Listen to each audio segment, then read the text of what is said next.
Welcome to Tenor Tech, where I solve the problems you didn't even know you had. You begin by signing in as the family organizer on account.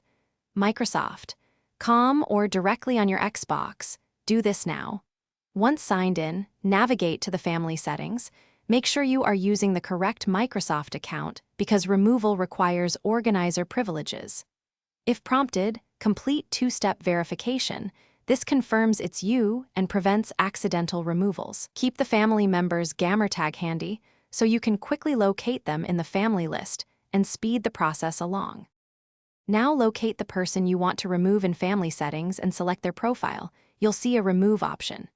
Click Remove from Family, then confirm. The system may ask you why, and you can skip or provide a short reason.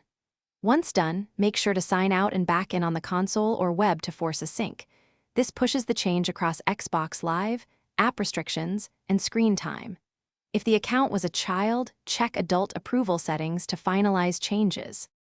Finish by verifying the member no longer appears under your family list and confirm their console shows updated permissions. Sign them out if still logged in.